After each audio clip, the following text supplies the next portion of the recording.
Well, hello, everybody, and welcome out to Monday night. Thank you very much for taking some time out of your night to join us. And you know, I don't know if things are like here, like they are there, but I about blew away this afternoon. Like driving, it was like insane. All the Christmas decorations are like this, you know, like the big inflatables are like about to blow away. And I know like most of the Northeast corner seems to be about like that. John's like, that's like July weather for us. But the rest of us are cold and miserable, ready to blow away. Pretty much. I'll try not to be miserable tonight, though.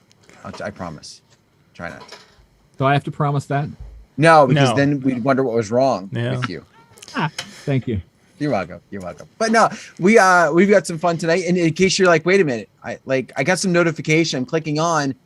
Did clocks change again? Yes. Yes, exactly. Exactly. It's really 9 o'clock.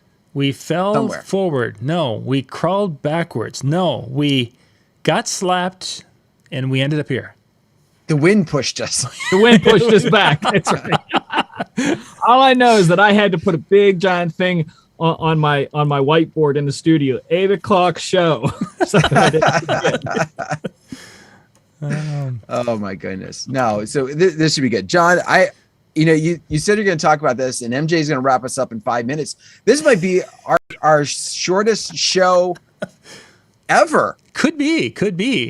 We'll figure out a way to make we may have to stretch the beginning. All right. See, I suggested, John, tell them what we're talking about, and then I'll tell them what I suggested. So I wanted to talk tonight a little bit about some things you need to know when it comes to switching your DJ software. A lot of us have started with one, and we get to that point where we've heard people talking about a different one. Well, there's some little nuances, and should you, shouldn't you? What's there to know? What could be some of the pitfalls or advantages? So that was kind of the idea for tonight's show, to be able to dig into that just a little bit. Then I realized for most of you, once you hit Megaseg, there's really nothing any better. So you're just going to stay there. I should have known better. Now you guys can give that answer, and then we'll pretty much be wrapping up the show. I'll get the ending credits ready to go, guys. Go ahead. I simply said to answer this thing about software, there were 3 simple steps. Buy the software, install the software, use the software. But these guys want to go into more detail, so I'm along for the ride. Yeah, we're going to maybe add a 4th step. Yeah, or 5th. So let's just kind of start out talking about where did MJ, did you start with virtual, or did you use other software kind of back and forth before you really settled on virtual? Well, back when I was a kid, they didn't have software. Well, yeah, they had rock. It was all medium and mushy. We didn't get I can do a whole episode on that if you want me to. Mushy software, we called it. Mushy software. Yeah. No, my first exposure to software was around 2000-ish. It was PCDJ Red. My friend John had it. He said, you got to come up to the studio, try this out. And I've been tried it out for like a half an hour. I'm like, this is the dumbest thing. I'll never use that. It was back then. You understand, it was very new, so it was a little bit of a latency from when you pressed it, and I really didn't like that. That's pretty much all it was. And I held off until 2010. So I was a very late adopter to this, and when I did, I tried them all. I knew I wanted something that was versatile because I said, well, maybe I might do karaoke. Well, maybe I might do video. I want that option. Maybe I might do this. So I started trying everything. Everybody who watches the show knows that I love virtual. I at first did not like Virtual 6. Hated it. I said, this is dumb. This is broke. Tried Serato. Tried Tractor. I really tried to like Tractor a lot. You didn't try Megaseg, though. No, never heard. I honestly have never heard of that until John. I met John. I didn't know such a thing exists, and I still wonder why it does. The sheltered life you lived. But I did not like several of them. I mean, I was like, yeah, everybody uses Serato, but back then it didn't do video right. I don't even know if it did video in 2010. I'm not sure. You had to use like Mix Emergency. Yeah, there's something like that. A side thing. All right. You still have to use Mix Emergency. Well, you kind of can use their video thing, but it doesn't do much. But it wasn't until I went to the expo and they gave away a free copy of Virtual 7 and, a test copy, and that's what hooked me. So that's how I got hooked. I'm like, this does everything I want it to.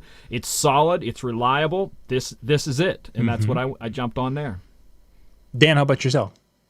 So my first attempt to go software was using virtual vinyl, which I don't know if either of you have heard of that one. That one was kind of, it falls under the virtual DJ flagship like company.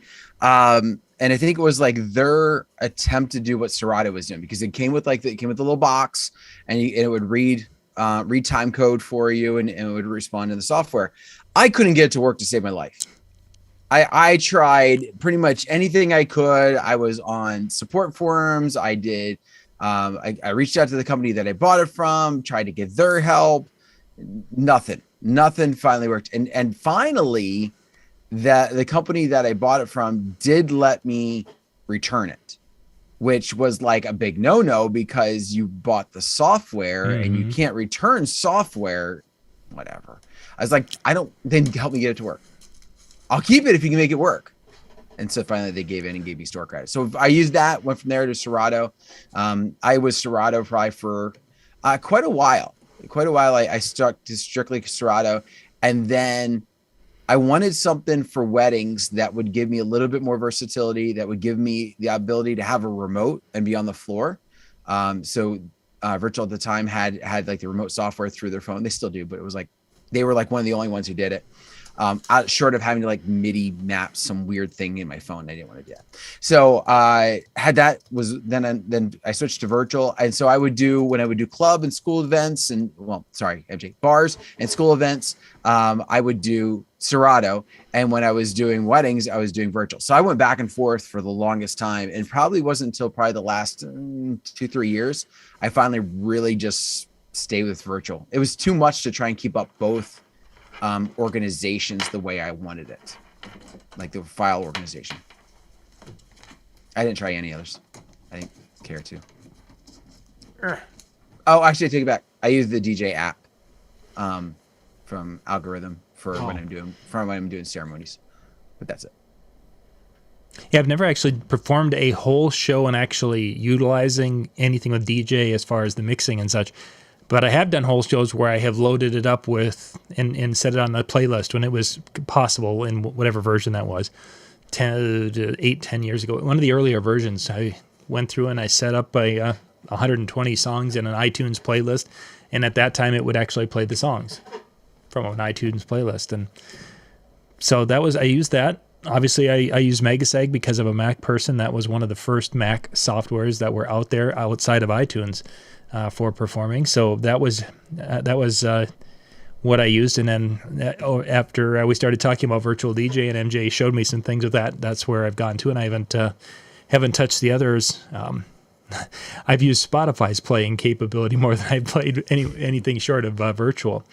But going back to the early, you mentioned the early stuff there, and still to go back to DJ Power when we first saw that in Las Vegas in the late 90s, and then this lunchbox type computer system, and we looked at that, and it didn't seem, computers at that time, I just didn't feel confident that they were going to be able to do anything consistently without glitches and issues.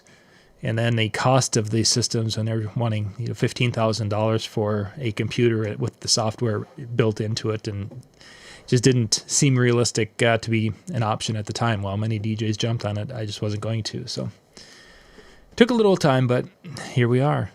I can actually, do a mix in virtual. I put the song over here and the song over here and click auto mix. It's beautiful. Beautiful.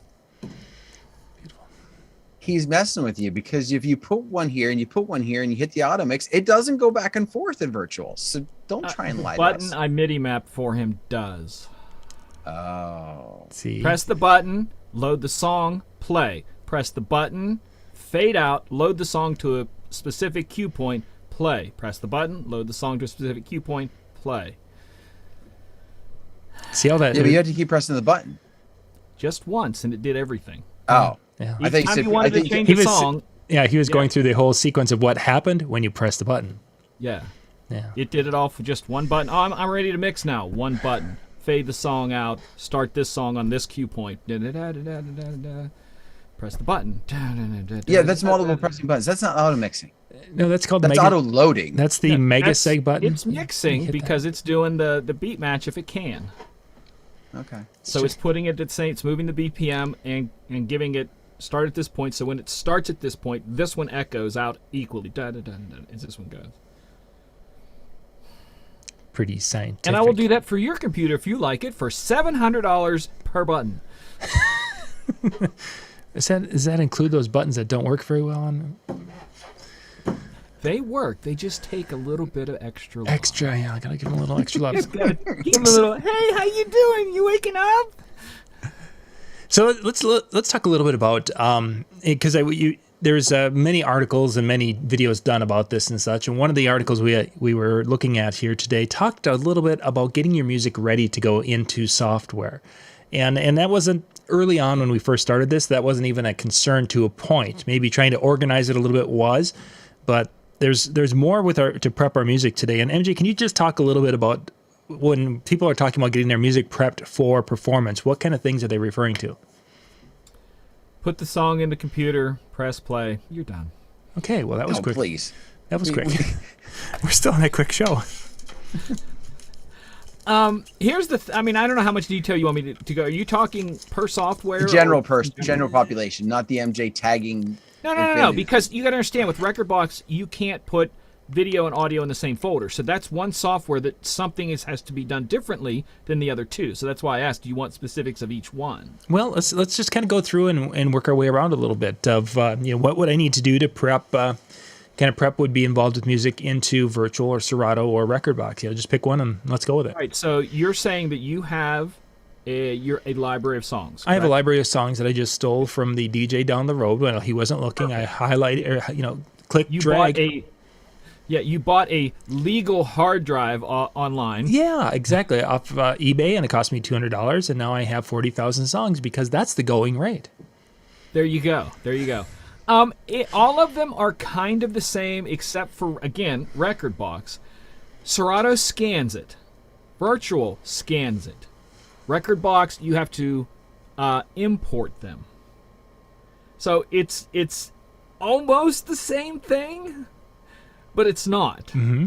So, like, I can throw in a hard drive into a machine that's running virtual, and it can see those songs, but because they've not been scanned, it's not going to have information like BPM, key, anything like that.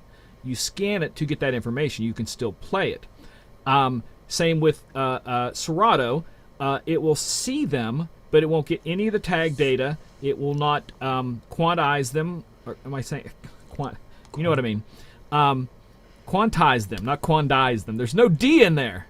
There's not quantize them unless you scan it.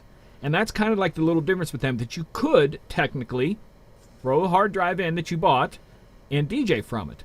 I'm not sure if Serato will do it. Like for Virtual, I can drag a song on there, and as soon as I drag it to the deck, it goes through that process automatically. Mm-hmm. It's not going to be in there before, but it goes through automatically. I'm not sure if Serato does that with the drag and drop, if it does the auto scan. It does? Okay. I would think, so, yeah.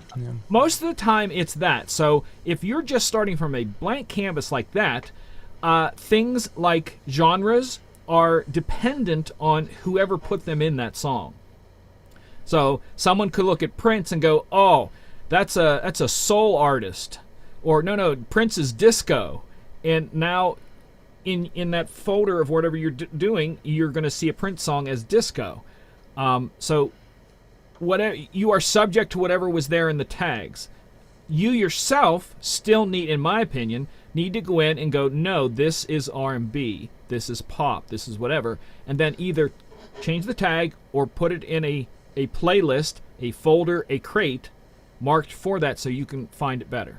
So after and that kind of gets you started on that. So once you've done some of that work, say you started working in one software, does that kind of move to the other software with it, or is it really something? Nowadays it does. Back then they did not play nice. Mm-hmm. But they play nice now with cue points and everything. Play like your crates and your playlists will transfer over. In Virtual, it will see all of those crates and will mark them Serato crates so that you know that was you put them together in Serato.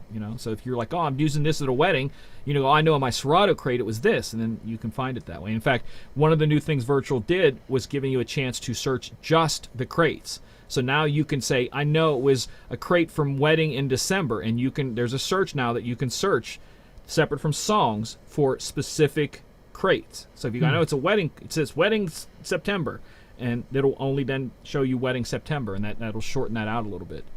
But aside from someone physically doing that, so if you got that hard drive and did nothing with it, you are subject to whatever the other person did. Mm-hmm. Same even with Record Box. Most Record Box guys don't folder them, they crate them. So that means the main folder of music, everything's in one spot. So instead of an actual folder hierarchy like we know in Windows, a lot of guys don't use. They put them all in there and then they crate them. So it's a little bit different. Personal choice when it comes to that. But you could, if you had to, plug that in and make a living first night just by if you knew songs and were able to type in song names and stuff. Did that answer it? Yeah, we're doing well. So let's talk a little bit about the scanning. You mentioned it, of course, that there's different scanning. I've heard people talk about that they set it up and they've done some scanning and it's taken time, quite a bit of time. Some people have talked about it taking the whole week. Is that very common, or is that just a virtual thing that I'm hearing? No, depending on what you have, they all scan about the same speed. Your scanning speed is also going to determine about how many, what's that called? Cores of your processor. So if you have 6 cores, there's a good chance you're going to be able to do 5 songs at a time because your machine is going to be running 1 core that's running the software. So it might 1 or 2 cores running that, and then the remainder can scan. So you will see as you scan them 4 at a time if you have a 6 core because it's using the other 2 to run it. And it will go through that way. So that's going to be speeding it up, how much RAM you have and how much how much power is in those cores and strings to the speed that it's going to scan them. Sure. But it does take time. I mean, there's no doubt about it. You have to kind of commit to it. At least with virtual, I don't know Serato, Dan, you can help me with this, that there are levels that you can scan in virtual to where you can just do a single scan, and the single scan will just do the waveform key and BPM. And then another one will scan, because it does multiple scans at a time. The second scan is downbeat markers, and the third scan is a minor, not a full. Again, you can set that temporary or full for the stems. So if you do all 3 scans in virtual, that takes some time. Mm-hmm. But you could just do a simple scan where it doesn't scan anything, but just check for the BPM, and it'll look at the key as it scans through and like that. Dan, is that kind of like Serato does kind of like that? Can you adjust what you scan, or does it just scan it? I've never attempted to adjust even within virtual, so I'm going to assume I'm going to plead the fifth. I don't have no idea. Okay, anybody in the chat want to throw that in? Let us know on that. Again, it's a little different for Record Box, and I know there's other ones out there. There's Tractor, there's Algorithm. I've not spent much time with Algorithm scanning tracks, so I don't know how it works. It is pretty automated, so it reads through it pretty nicely from what little bit that I've done, but I've not done a whole library that way. So there's still time that you have to involve in it, no matter what you're doing, because it's a computer, and especially if you have an older computer with maybe just like 4 cores or a 2-core processor, man, that's going to take you a long time. And that's one of the things. No matter what you have, it takes time, just because the sheer number of songs. And I think that's one of the things that a lot of people kind of get surprised by. They're like, oh, I need to scan. I need to scan my hard drive. One of the things that you want to get in a habit of after that initial time, you don't need to go back and rescan everything. I've seen people, I've heard of people, I should say, who would do that, who would drop stuff into a folder or into a crate, and then decide that they're going to rescan, and they decide to take that whole crate, and they've already maybe done 1,000 songs that are in that crate, and they really only needed to do the extra 5 or 10 that they may have loaded. Right. But then they're stuck in a limbo, and if you don't know how to get out of it, it takes you a while. I probably should also say there are other stuff to it, like especially with virtual, they do a thing called recurse, and recurse doesn't scan the track. It looks at the tags and stuff of it. So you're recursing, you're grabbing names and tags. so that when you do a search, it's for that. So you're not actually scanning the track for waveforms, tone, beat, nothing. So the recurse is separate from all of that. There was one more thing Dan mentioned there about double scanning. Oh, you can also set your scans to scan only new stuff, and you can do a scan in virtual for just tags. Refresh the tags, because what it does is if I throw a song in there with tags, it will read those tags. It will never look at those tags again, even if I go in and change them, unless I scan the tags. And scanning tag doesn't take long at all. But if I go in and change the tag, the thing is still going to read it from the original tag the first time it scanned it, because that's all it does. So there are a lot of levels to stuff depending on what you do. Like I said, if you just got a hard drive and you want to jump into it, you can skag tans. Yeah, sure, skag 10. Scan tags, recurse, and get away with it like that. And then when you load the song, then it'll read all that other stuff. So if you think you can get away with it like that, you can. Especially with Virtual's play count and Serato's play count, after a couple nights of DJing, you can just go in and redo all the stuff that you've already done to make it like you want it. Look at play counts, but there's involved in it. In most of them, like I said, if you switch from, because we're talking about switching softwares, most of them read. I have no experience on Tractor and Algorithm to see how they read other stuff, but from what I read about them, they do read it well. But again, it's not something that I could say it's happened. So Dan, when you were utilizing both Virtual and Serato at a period of time, what kind of differences were you seeing when it came to using the two? Were they very similar, or was there nuances between the two that kept you using one over the other for a different application? So at the time, this is probably Virtual DJ 7 and 8. I think was probably the biggest ones, and 8 was where they 8 was the new build, right? That was where they rebuilt. Mm-hmm. So I think it was probably more 7. What kept me going back and forth was at the time I was doing maybe some light mixing at weddings, but other than mainly fades, I wasn't really doing a whole lot of BPM type of stuff within it. So I found that I was able to mix better, at least in my mind, with Serato because of the different color waveforms, the way that they were showing up within the system. So and this was probably maybe just me being inexperienced with Virtual or not taking the time to really dig into it the way that I should. But Serato would have the waveforms that were going, and you could set where you want it. Like if you could set it, did you want them horizontal or did you want them vertical?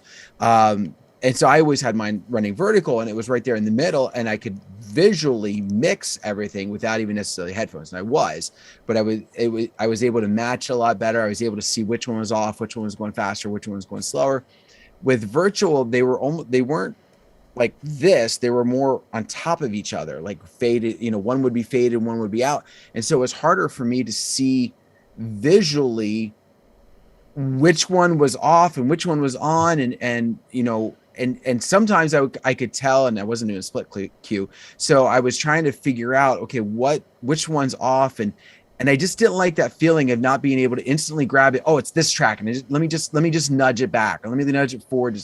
I didn't like that feeling, and so I just didn't feel real confident in what I was doing mixing. So when I was in what I would consider a more mix heavy environment, I was using Serato, and when I was in, I just need to play and I need to make sure I have something that's consistent, I was using Virtual. And like I said, with the auto mix and that remote option, that's what kept me using Virtual at weddings. Sure.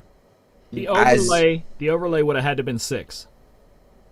I think it was 7 too. 7? Because I don't think I was using it in 6. I can show you pictures of 7 that have both, because that's what I started with before. Was that an option to select a different, like, was up or down or up and down or both? You could have this and this running at the same time. Because I remember having both of them running, because they call the one that goes up and down, they call that a scratch wave, and the other one is a visual wave. And I remember a friend coming up and going, "That's really busy."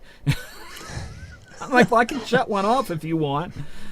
Because you can pick one or the other, but that was 7. Okay. Yeah. So I didn't remember using it at 6 though, but I guess I probably did. Or you just didn't know it could change on 7. That's what everybody gets into it and go, "Oh, I didn't know you could do that." Mm-hmm.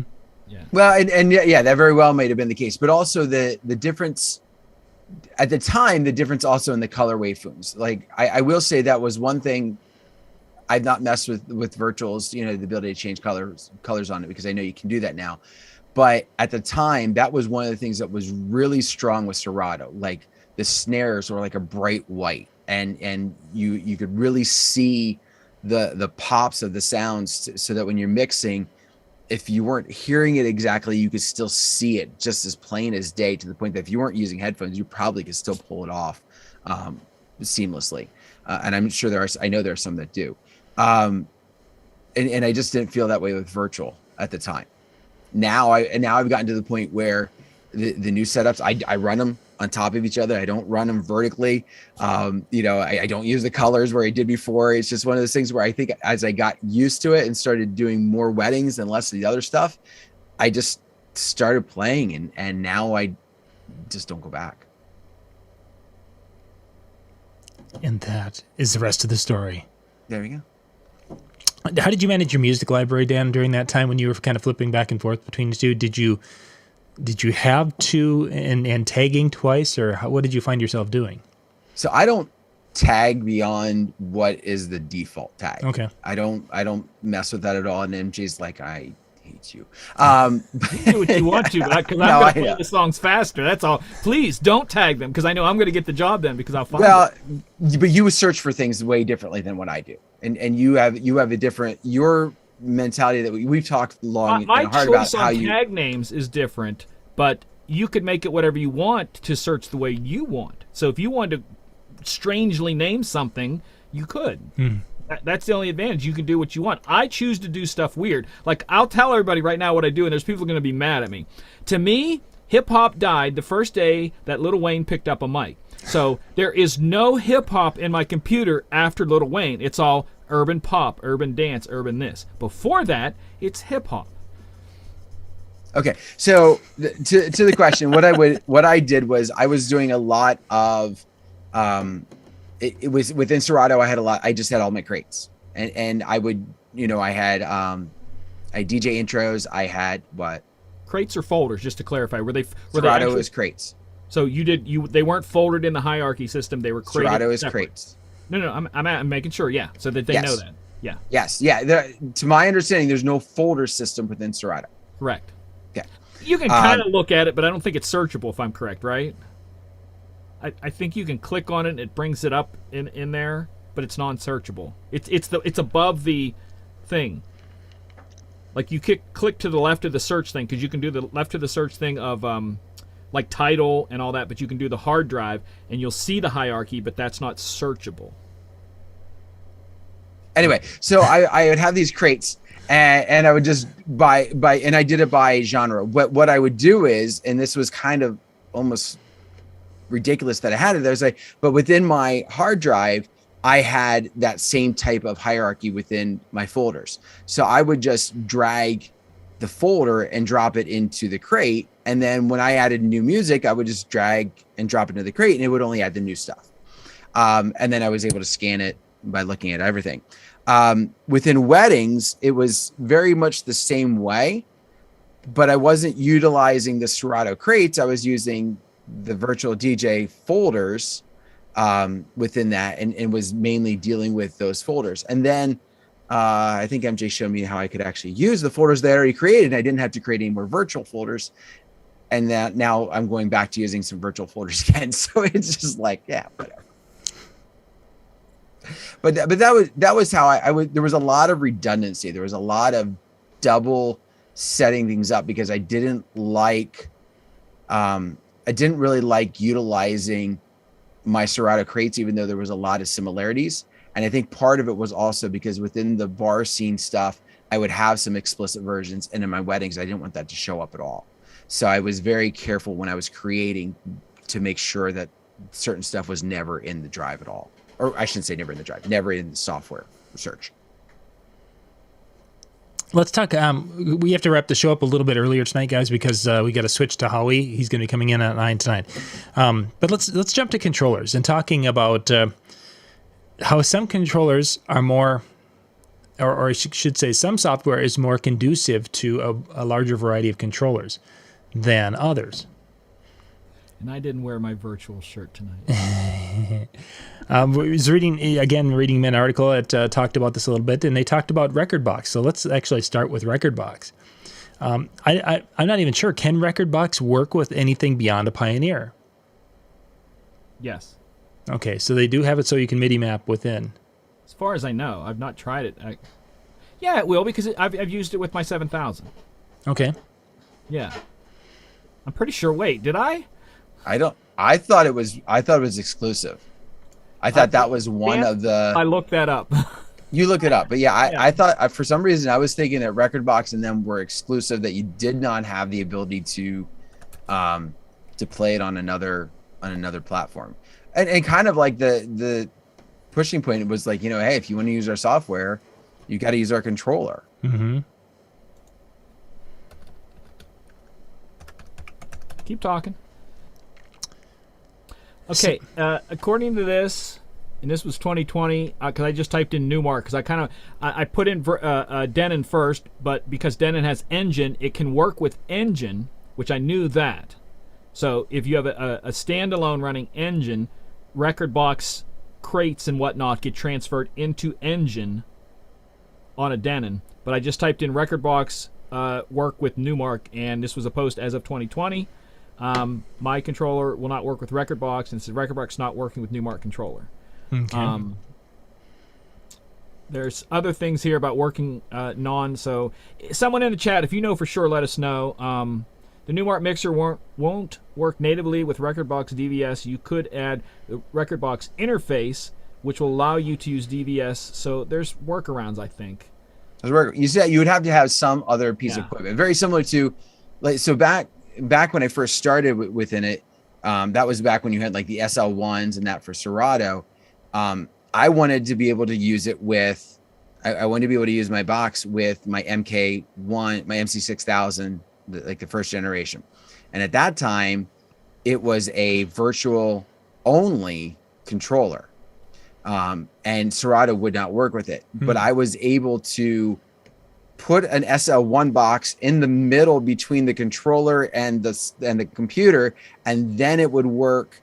It was a pain to try and set this up, but it was what I had to do, like, because I didn't want to use virtual. I wanted to use Serato at that time, and so I had to like jump through these hoops to be able to get it to work, and fortunately I was, and so I found it very funny that when they went to the MK2, and I'm sure it was all some money deal that caused us to happen, but when they went to the MK2, then that was when Serato became the natural one for the controller.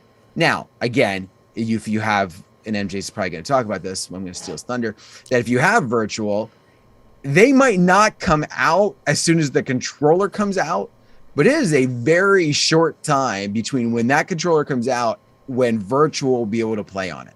Like, I will say that is one thing, if you're thinking about when you're talking about switching softwares, what controller do you have? What controller do you want to have in the future?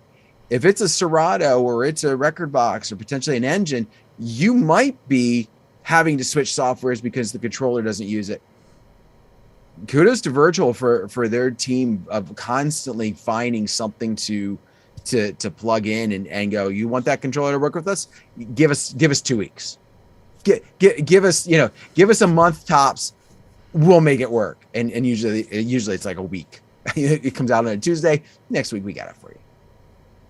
I remember when the NV came out and it had the screens. It was one of the first ones with screens. And they're like, it'll never work with virtual. It only works with Serato. It's the only way you can get the screens work. 2 weeks later, somebody had it going, working the screens, working with virtual.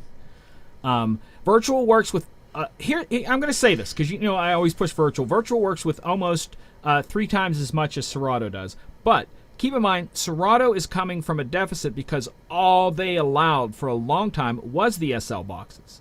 So while Virtual and a couple of other ones were working with controllers back then, Serato was only doing the SL box, and when they opened up, then they had some catch-up to do. So there are some older ones that don't work because they just said, well, this is too old. I'm not even going to bother making Serato work with it. But right now, most work with Serato. Serato does work different than a normal, typical MIDI controller. That's why you look at the DDJ1000 and DDJ1000 SRT, that Virtual will work with both. Rekordbox only works with one, Serato only works with the other.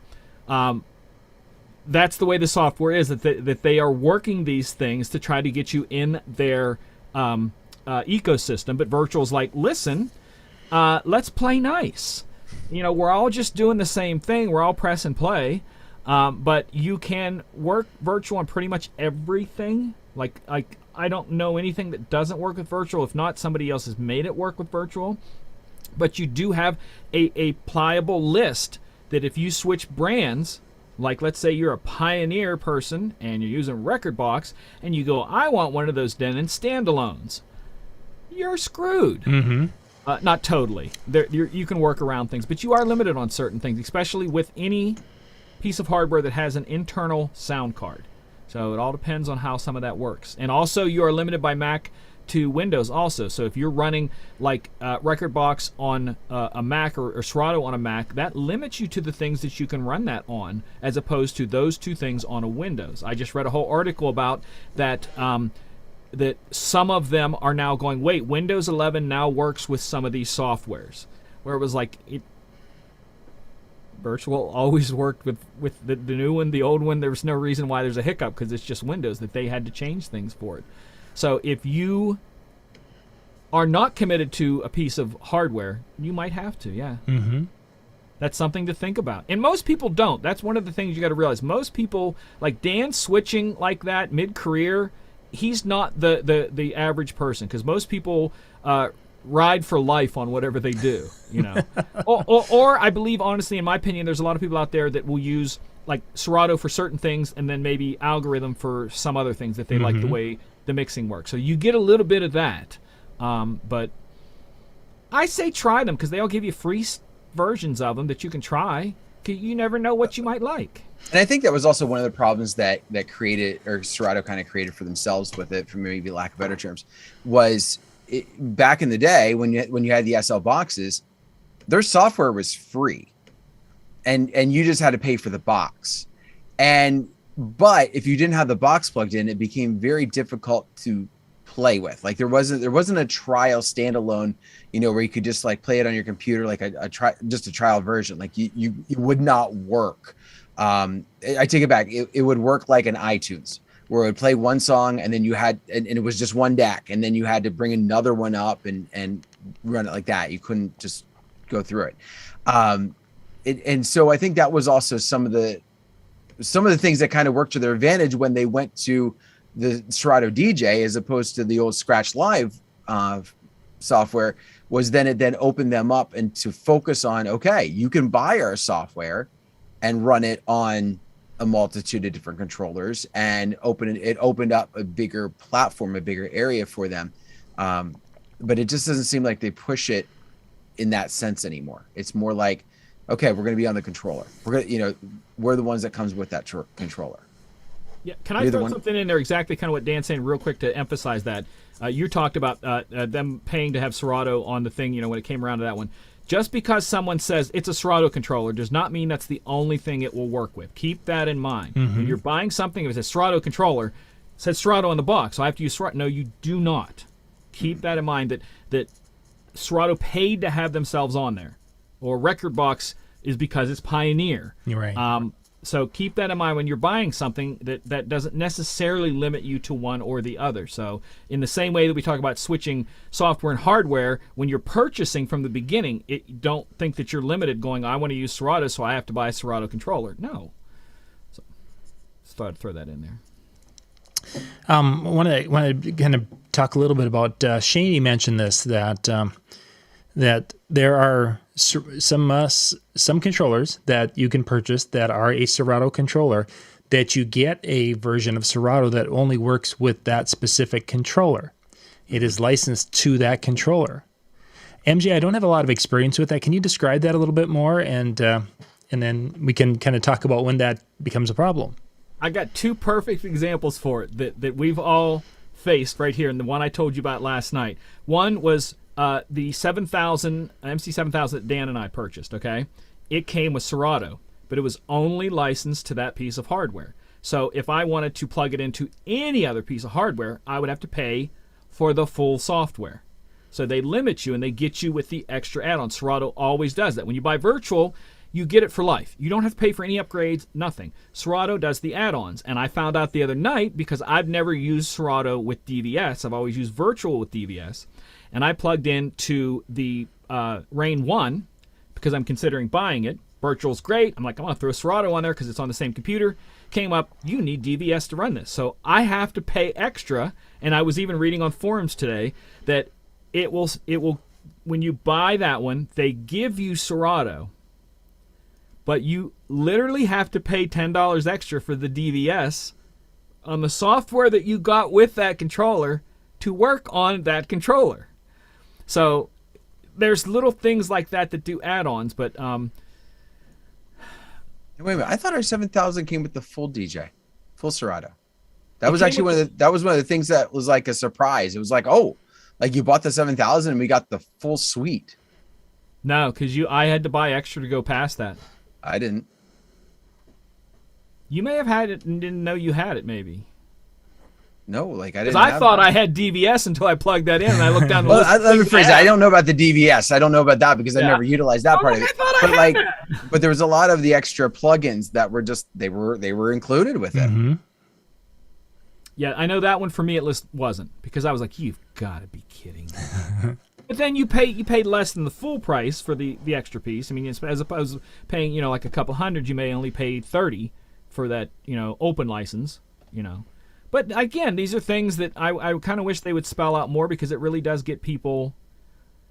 It's all part of marketing. You understand that they're not out for your best interest. They're not out for making the industry better. They're out for making dollars. So just like Apple wants to keep you within their ecosystem to spend money only on them, these companies want to do the same thing. We are seeing both of those companies, and I think Rekordbox 2 is now having a subscription service. We know darn well that they are going to push that to all subscription services in the future. So you won't ever buy it. Like I paid 10 years ago for virtual. They haven't gotten another $1. I would not be surprised in the future that they grandfather that, and anything after a certain date purchased is subscription only. And that's the same for Serato, same for Rekordbox, same for all of them. I think it's going to go that way. Dan disappeared for a second. He left us. Now I can talk about him. So it kind of, it's odd that they do that, but it's partially to get the money. They'll give it to you free, but you kind of have to upgrade a little bit. Someone there talks about important for DJs to understand the ecosystem, software, and hardware compatibility. Again, it all kind of depends on what you're using there. That's one of the reasons why I like virtual, and I still say to this day that they should change the name to Versatile DJ, because I've never found a limit to where, darn, I can't do that. Mm-hmm. I thought it was funny that I plugged into that Rain 1 and just went to town, and then I want to see what it's like on Serato, and went, well, I can't even do that. Big giant cannot use unless. Sorry. But yeah, go ahead. I'm sorry I interrupted you. Yeah, and one of the things Shaney was also mentioning is that there's DJs who have their home controller that came with a full license of Serato. They perform on that at home and practice, and then they go to the club, and now they're plugging into a different Pioneer controller. And it won't work with that because their full version is licensed to that controller. Don't realize that, yeah. And they get there and they find out that that's a problem. So again, understanding that, as Joel said, the ecosystem between software and hardware, you're gonna have, if you're looking at switching or thinking about it, it's just not a click and I'm gonna go here this week and do a little research. I mean, like you if you say I'm interested in this controller. Do a little research and see if they give you a full one, if that's the direction you want to go. Because if it does, you're saving yourself a little bit of money that way. So, but just do a little research. You can find out pretty quickly. I would love to go back now and find out, because I swear, Dan, I wanted to use it on the 6000, the Serato on the 6000, and couldn't. It only worked on the 7000. I swear. Oh, for the longest time, the 6000 was it the first version? MK2. One of them wouldn't do it at all. Yeah, one of them was very difficult to use with anything but what it was shipping with. Yeah, because it wouldn't even work with Megasig at the time. So, I mean, that was like catastrophic. It's like, why would you even have software that doesn't work with one of the best programs for playing music ever? Okay, so now that's Winamp.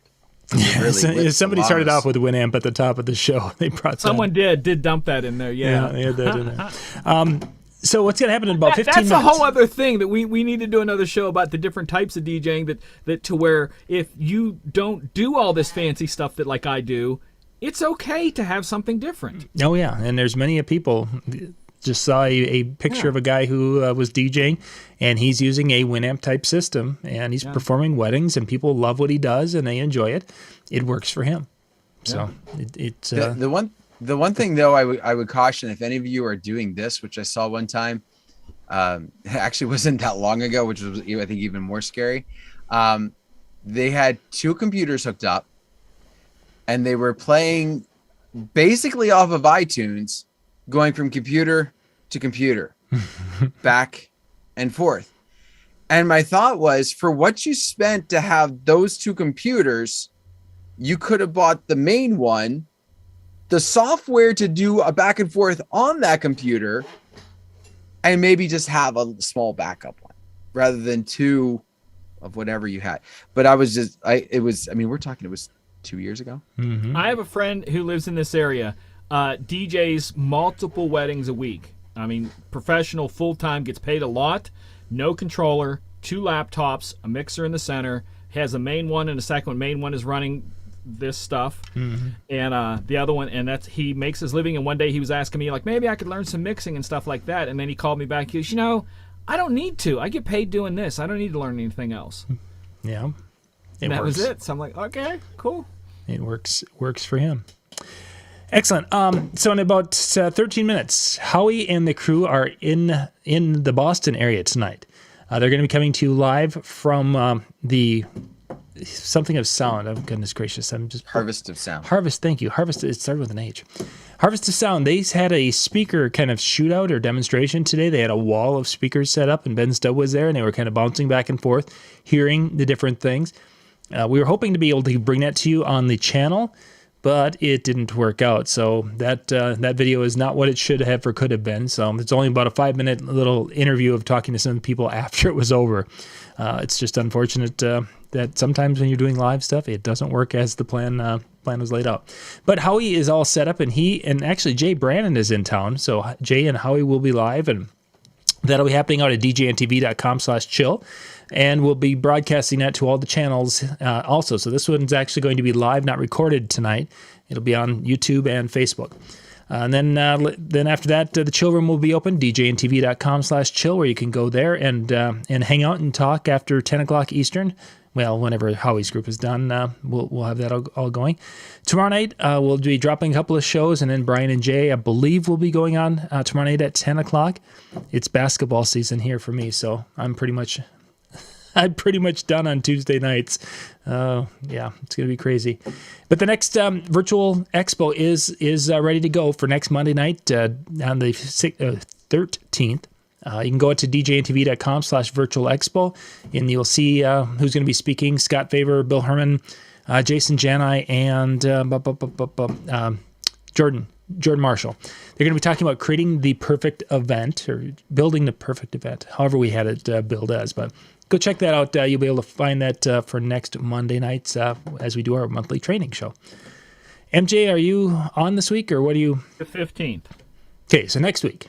15th, and it's a virtual DJ night. And that will be question night. that'll almost taking us right up to the Christmas break. Right, almost there. So guys, we need to wrap up because I've got to go into the house to get Howie ready to stream. So Dan, why don't you take us home? All right. Well, thank you very much for joining us tonight. Hopefully you guys found some answers and probably about 8,000 more questions. But either way, we got you thinking. So have yourself a wonderful night. We'll see you next time.